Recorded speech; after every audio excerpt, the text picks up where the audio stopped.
Hello students, मैं अपने YouTube channel SK music syllabus and programme video पर एक अगली वीडियो लेकर आपके सामने प्रस्तुत हूँ। आज की हमारी जो वीडियो का टॉपिक है वो है राग परिचय। राग परिचय में कौन कौन से कंटेंट होते हैं या कौन कौन सी बातें जो ज़रूरी होती हैं, उन सभी के बारे में जो है इस वीडियो में बताया जाएगा।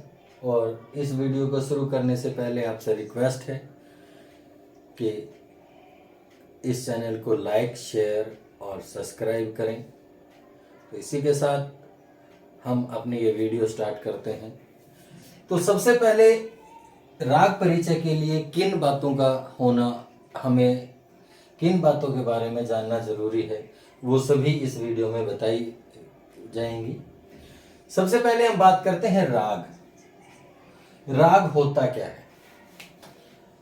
तो स्वर तथा वर्ण से विभूषित वह ध्वनि जिसमें चरित्र निर्माण की शक्ति होती है वो राग कहलाती है। राग के कुछ पॉइंट होते हैं, वो क्या है कि राग में जो है कम से कम 5 और अधिक से अधिक 7 स्वरों का प्रयोग किया जाता है। दूसरी इसमें इंपॉर्टेंट बात क्या होती है कि जो कोई भी राग है वो किसी न किसी थाट से उत्पन्न होता है। ठीक है, तो राग क्या है? स्वर तथा वर्ण से विभूषित वह ध्वनि जिसमें चरित्र निर्माण की शक्ति होती है वो राग कहलाता है। दूसरा हम बात करते हैं थाट।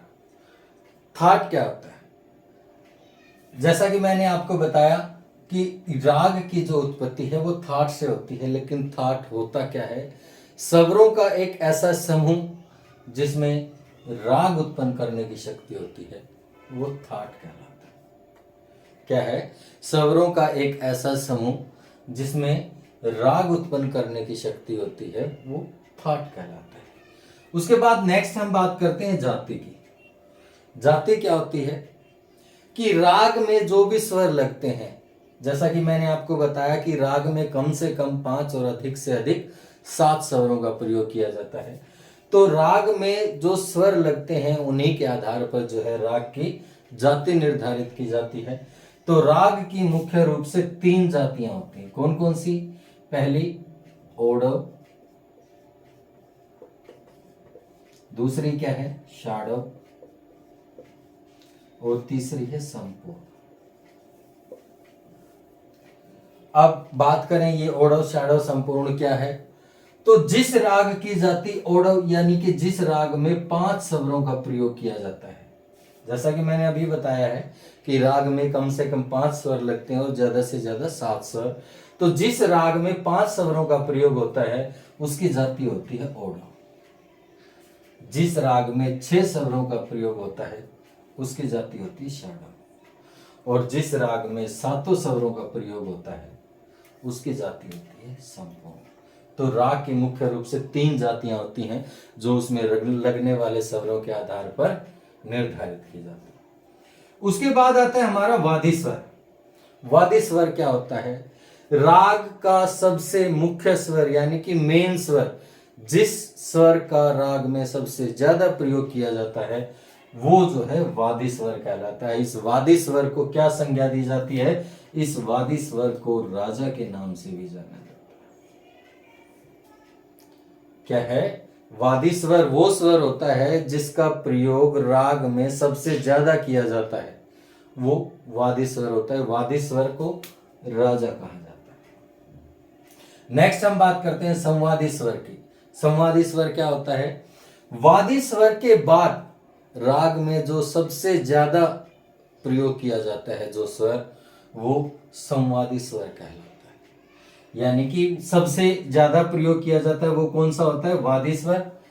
और वादी स्वर के बाद जो सबसे ज्यादा प्रयोग किया जाता है वो होता है संवादी स्वर। इसको हम मंत्री की संज्ञा भी देते हैं। क्या है? संवादी स्वर को मंत्री भी कहा जाता है। ठीक है, उसके बाद हम बात करते हैं नेक्स्ट स्वर। तो राग में जो भी स्वर लगते हैं, शुद्ध स्वर, कोमल स्वर या तीव्र स्वर, वो इसमें लिखे जाते हैं कि राग, इस राग में कौन कौन से जो है स्वरों का प्रयोग होगा। उसके बाद आता है वर्जित स्वर। वर्जित स्वर का मतलब होता है कि जो स्वर राग में नहीं लगते, मतलब कि जिन स्वरों का राग में प्रयोग नहीं किया जाता वो वर्जित स्वर कहे जाते हैं। जैसे किसी राग की जाति ओडो ओडो है तो उसमें केवल 5 स्वरों का प्रयोग होगा, तो 2 स्वर वर्जित होते हैं, यानी कि 2 स्वरों का प्रयोग नहीं होता। तो वर्जित स्वर वही होते हैं कि जिनका राग में प्रयोग नहीं किया जाता, और इन वर्जित स्वरों को शत्रु की संज्ञा दी गई।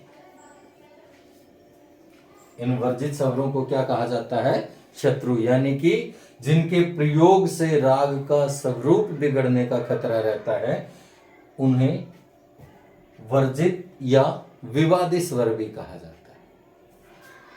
नेक्स्ट हम बात करते हैं न्यास स्वर। न्यास स्वर क्या होता है कि गाते बजाते समय जिन स्वरों पर थोड़ा सा ठहराव लिया जाता है वो न्यास स्वर कहलाते हैं। क्या है कि गाते बजाते समय जिन स्वरों पर थोड़ा सा ठहराव लिया जाता है वो न्यास स्वर कहलाते हैं। उसके बाद आता है समय।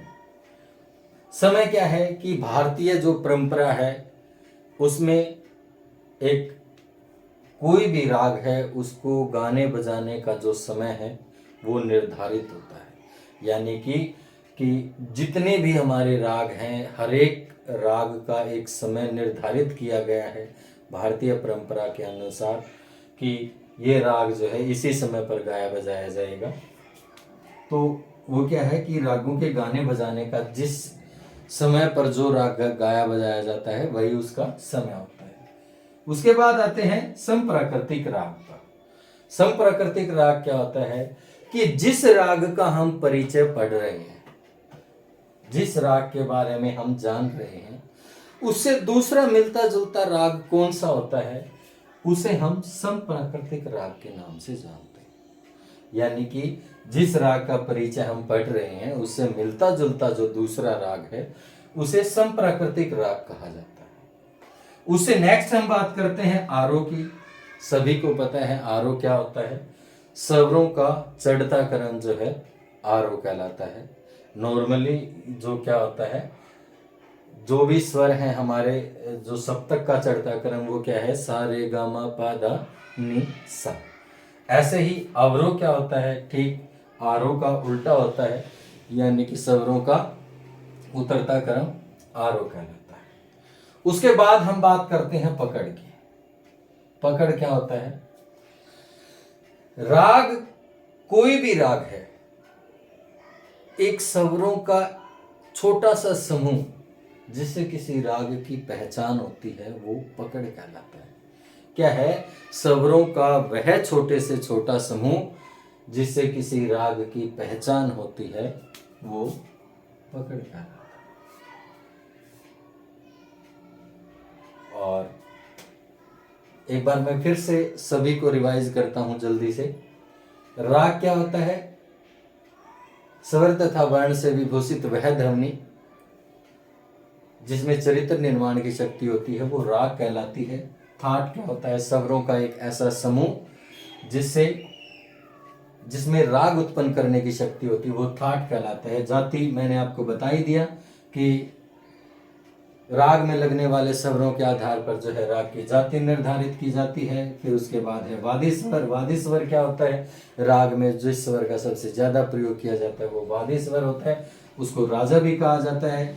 नेक्स्ट है संवादी स्वर। वादी स्वर के बाद जिस स्वर का सबसे ज्यादा प्रयोग किया जाता है वो संवादी स्वर कहलाता है, इसे मंत्री भी कहा जाता है। स्वर, राग में जिन स्वरों का प्रयोग किया जाता है वो स्वर कहलाते हैं। वर्जित स्वर क्या है कि जिन स्वरों का राग में प्रयोग नहीं किया जाता वो वर्जित स्वर होते हैं। इन वर्जित स्वरों को जो है शत्रु भी कहा गया है। न्यास स्वर क्या होता है कि गाते बजाते समय जिन स्वरों पर थोड़ा सा ठहराव लिया जाता है वो न्यास स्वर कहलाते हैं। समय क्या होता है कि भारतीय परंपरा के अनुसार सभी रागों को जो है एक निश्चित समय पर गाने बजाने की प्रथा है। संप्राकृतिक राग क्या होता है कि जो भी राग का हम परिचय पढ़ रहे हैं उससे मिलता जुलता राग जो है वो संप्राकृतिक राग कहलाता है। आरोह क्या होता है? स्वरों का चढ़ता क्रम आरोह कहलाता है। स्वरों का उतरता क्रम क्या है, अवरोह कहलाता है। उसके बाद है पकड़। पकड़ क्या होती है, स्वरों का एक छोटा सा समूह जिससे किसी राग की पहचान होती है, वो पकड़ कर। तो आज की वीडियो में सिर्फ इतना ही। एक अगली वीडियो में अगले टॉपिक के साथ मिलते हैं। तब तक के लिए thank you, have a nice day.